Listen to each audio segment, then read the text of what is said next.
Hey, pal, it's Lacey. I'm about to hit you with a lot of information today, so I thought I'd go through some of it right now and then send you this. And then, of course, you can ask questions you if I miss something, because I will. So, these are two fire-powered Andinas. That is a black dragon cryptomeria that got hit kind of hard by the frost and just needs to be cleaned up. Part sun, part shade. These guys have been in full sun, and they've done great. And they love to dry out. Other thing. This is a Pieris shade. Beautiful plant. Flowers in January. Although it's got buds on it. So you'll have that. Gets to be 8 to 10 feet tall by about 5 to 6 feet wide, I think. Let's see. This is a Jane Magnolia, or Japanese Magnolia, with what I believe to be Texas Red Salvia in there. That's a Rose of Sharon. This is a flowering almond. Basically no maintenance. Never looks great because it's in the prunus family, so it gets a lot of the holes and crud during the year. Flowers early spring, February-ish. Beautiful flowers on old growth, so don't trim it back like I kept doing. Let it go crazy. These pathetic things, if you choose to take them, are also fire-powered Andina. I rescued them from the greenhouse and never actually really rescued them. Blush Pink Nandina, I believe is the name. He is the same as this one. This one's not happy about the frost. This is a Jukebox Pyramales something. It's got a label. I'm keeping the Daphne, no offense. Another one of the Jane Magnolias. I noticed about those, they get a lot of powdery mildew. It's very, very frustrating. So I would say limb them up and thin them out maybe. So this is a pineapple guava. It got hit very, very, very hard by the frost. But it's not dying. So I think it's going to survive.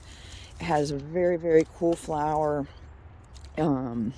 midsummer, and supposedly can bear fruit, but I've never had it do so. So this one is my wisteria tree trained. It's the Amethyst Falls, so it's not supposed to be invasive. I left it in the pot off any actual ground where it can't root.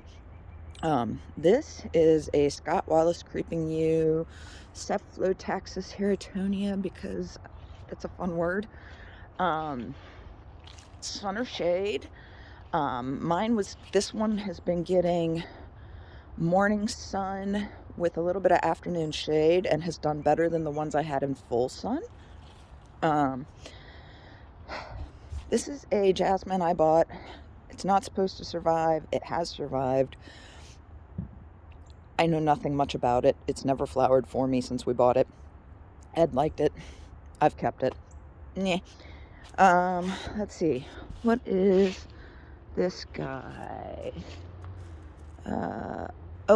This is my actual tea tree that will grow black tea. So I'm going to keep that one, no offense. What are you? This guy with the double trunk is a ginkgo. I don't know if I can do all these little ones right now. Most of the ones in 1 gallons have labels in them, so you should be good with that. These brown tufts right here, those are in pots with no drain hole. They're actually papyrus. They love to be in the water, swamp, whatever. They can dry out too, but I just keep them soaked most of the time. If you put them in bigger pots than I've got them in, they will spread. They'll also self-seed a little bit. And they sell. Oh, and I think they're the baby tut variety, which means they're the dwarf variety, so they're never going to get full size. This is a frostbitten butterfly bush. This is a reverted variegated thyme plant. Now this one coming up here is my baby, and this is the one I want you to take the most care of. She is a Vitex chase tree. I grew her from seed. That's why I love her. She's about 12 years old now, I think. So easy care. Honestly, I've abused her a lot because she really needs to be out of that pot. So I would say you could root her into the ground and just put the pot on the ground if you didn't want to dig a hole that big to plant her. Or if you got an auger and planted her, she'd love you forever. But again, as long as it's rooted into the ground, you don't need to water it. Right now, though, in the summer, it needs water every day. Let's see here. This is one of the blueberries. Let's see here. Powder blue. This is one of my blackberries. I don't remember which variety, but there's the tag, so you should be good. This tall leg thing is a Bartlett pear. I didn't realize you need two to get fruit. So I've gotten lots of flowers, but no fruit. I think I'm going to keep my rosemary. This is Filbert. You can look, but no touchy on Filbert. No, this is just the coolest plant. I will never, ever let go of him. Plus, he costs a freaking fortune. No joke. It was a birthday splurge. Anyways, so over here we've got another blueberry. I think that's Bluebell. I believe this is my pink lemonade, which only started bearing fruit last year. Was incredible. Tastes so good. And they really are kind of lemonade-y. It's funky. Let's see here. The other blackberry also has a tag back in there that'll tell you one's Navajo, one's Arapaho. They're both thornless. I cut them all the way back to the base every year as soon as they're done fruiting, and then they climb. I keep them up in the trellises just because it's easier to harvest, and you don't have to cut them back as hard every year. I just do to kind of keep them in control. If you put them in the ground, they'll spread like weeds, so consider yourself warned. This dude is another Rose of Sharon. This is a Rose Creek Abelia semi-deciduous. The frost made him full deciduous. Mexican petunias, dwarf variety, don't get quite as tall. Obviously, they're still, I would say, 2 to 3 feet tall, so not tiny. This is my native blueberry. I've made him into a bonsai. I'm not going to give him to you. He is crap, but I love him. One of my bowls I've kept. Let's see what else. Butterfly bush. Spring bouquet viburnum is this guy. This is white organic yarrow. Yarrow is medicinal. All my plants actually are organic, believe it or not. Other than the soil, because I just use ProMix. But anyways, white yarrow is a traditional one. This one is the bee balm. That is Monarda. And this is a tall variety with a light purple flower. This back here is a Veronica spicata. That one is purple. Let's see here. I'm going to give you a lot of mother plants.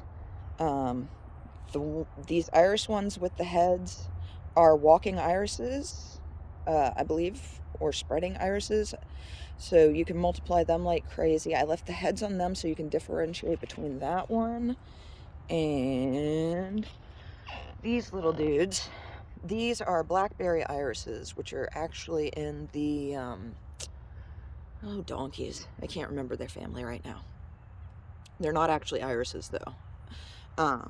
Anyways, so more mother plants. Like I said, all the mother plants should have labels in them. So if you have any questions about those, let me know. I'm going to give you this bowl too. This bowl is black and blue salvia. You can take cuttings off of that and propagate it like a mad fiend. There's a couple Leotris bulbs in there too that'll just be pretty and cute. What else?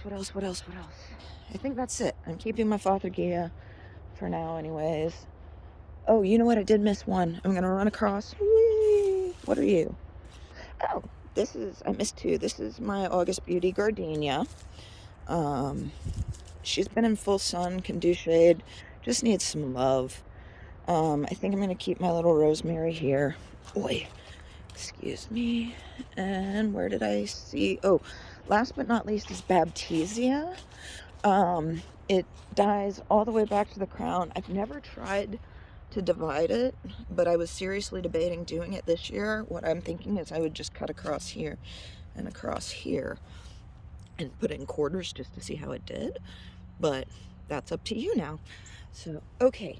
So I think I covered everything out here for the most part. And there's all the other accessories you get. So, yeah, you're going to have fun. Bye.